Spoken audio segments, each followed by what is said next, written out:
सिंहासन हिल उठे, राजवंशों ने भ्रिकुटी तानी थी। बूढ़े भारत में भी आई फिर से नई जवानी थी। गुमी हुई आज़ादी की कीमत सबने पहचानी थी। दूर फिरंगी को करने की सबने मन में ठानी थी। चमक उठी सन 57 में वह तलवार पुरानी थी। बुंदेलो हर बोलों के मुँह हमने सुनी कहानी थी। खूब लड़ी मर्दानी वो तो झांसी वाली रानी थी। दोस्तों, प्रस्तुत पंक्तियाँ सुभद्रा कुमारी चौहान की कविता झांसी की रानी से ली गई है। आज मैं उन्हीं के द्वारा लिखी गई एक लघु कथा हींग वाला प्रस्तुत कर रही हूँ। तो पेश है आज की कहानी हींग वाला। लगभग 35 साल का एक खान आंगन में आकर रुक गया। हमेशा की तरह उसकी आवाज़ सुनाई दी, अम्मा हींग लोगी? पीठ पर बंधे हुए पीपे को खोलकर उसने नीचे रख दिया और मौलसिरी के नीचे बने हुए चबूतरे पर बैठ गया। भीतर बरामदे से 9-10 वर्ष के एक बालक ने बाहर निकलकर उत्तर दिया, अभी कुछ नहीं लेना है, जाओ।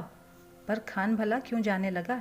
ज़रा आराम से बैठ गया और अपने साफे के छोर से हवा करता हुआ बोला, अम्मा हींग ले लो अम्मा, हम अपने देश को जाता है, बहुत दिनों में लौटेगा।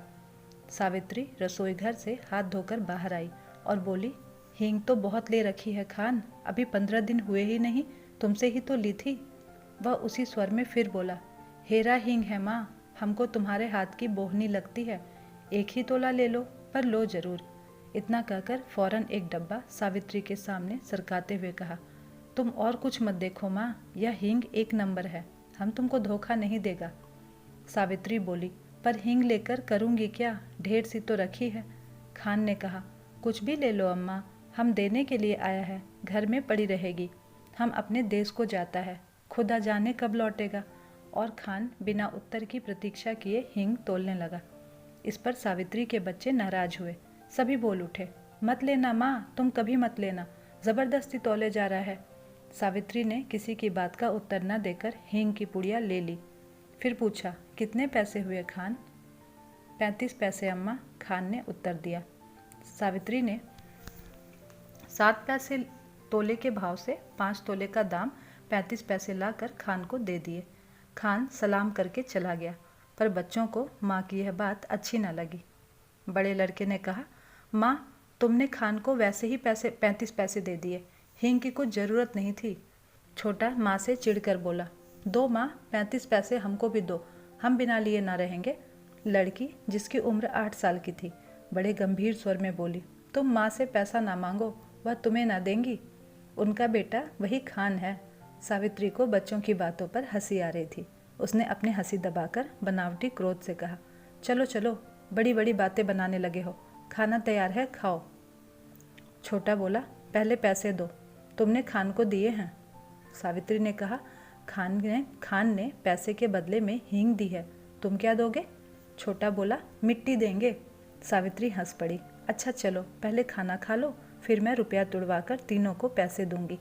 खाना खाते खाते हिसाब लगाया गया, तीनों में बराबर पैसे कैसे बटे। छोटा कुछ कम पैसे लेने की बात पर बिगड़ पड़ा, कभी नहीं, मैं कम पैसे नहीं लूँगा। दोनों में मारपीट हो चुकी होती यदि मुन्नी थोड़े कम पैसे स्वयं लेना स्वीकार न कर लेती।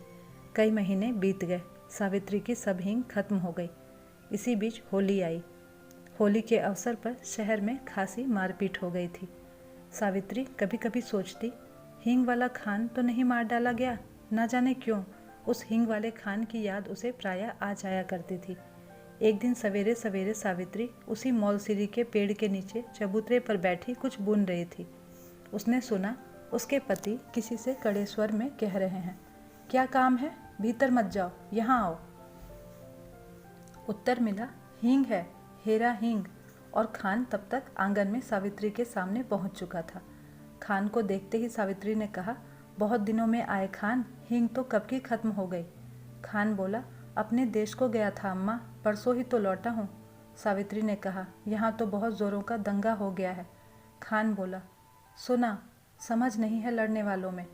सावित्री बोली, खान तुम हमारे घर चले आए, क्या तुम्हें डर नहीं लगा? दोनों कानों पर हाथ रखते हुए खान बोला, ऐसी बात मत करो अम्मा, बेटे को भी क्या माँ से डर हुआ है जो मुझे होता। और इसके बाद ही उसने अपना डिब्बा खोला और एक छटांग हींग तोल कर सावित्री को दे दी। रेज़गारी दोनों में से किसी के पास न थी। खान ने कहा कि वह पैसा फिर आकर ले जाएगा। सावित्री को सलाम करके वह चला गया। इस बार लोग दशहरा दूने उत्साह के साथ मनाने की तैयारी में थे। 4 बजे शाम को माँ काली का जुलूस निकलने वाला था। पुलिस का काफ़ी प्रबंध था। सावित्री के बच्चों ने कहा, हम भी माँ काली का जुलूस देखने जाएंगे। सावित्री के पति शहर से बाहर गए थे। सावित्री स्वभाव से भीरू थी। उसने अपने बच्चों को पैसों का, खिलौनों का, सिनेमा का न जाने कितने प्रलोभन दिए, पर बच्चे न माने सो न माने। नौकर रामू भी जुलूस देखने को बहुत उत्सुक हो रहा था। उसने कहा, भेज दो ना माँ जी, मैं अभी दिखाकर लिए आता हूँ। लाचार होकर सावित्री को जुलूस देखने के लिए बच्चों को बाहर भेजना पड़ा। उसने बार बार रामू को ताकीद की कि दिन रहते ही वह बच्चों को लेकर लौट आए।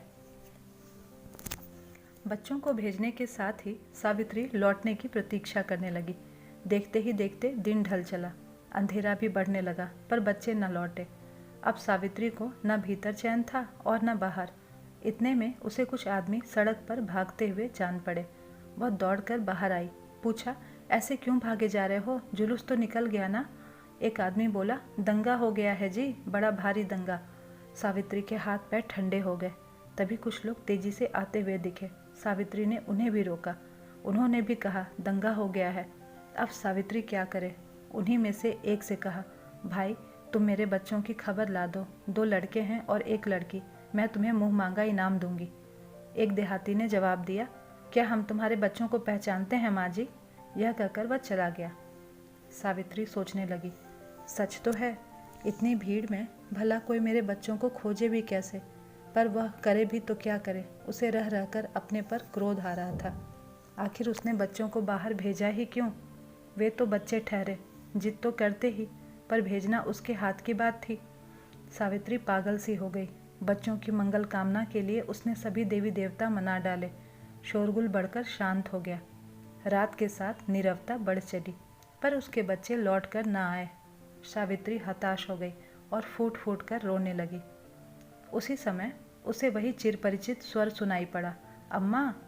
सावित्री दौड़कर बाहर आई और उसने देखा उसके 3 बच्चे खान के साथ सकुशल लौट आए हैं। खान ने सावित्री को देखते ही कहा, वक्त अच्छा नहीं है अम्मा, बच्चों को ऐसी भीड़ भाड़ वाली जगह पर ना भेजा करो। और बच्चे दौड़कर माँ से लिपट गए। तो दोस्तों, आपको ये कहानी कैसी लगी हमें कमेंट करके ज़रूर बताइएगा। और ऐसी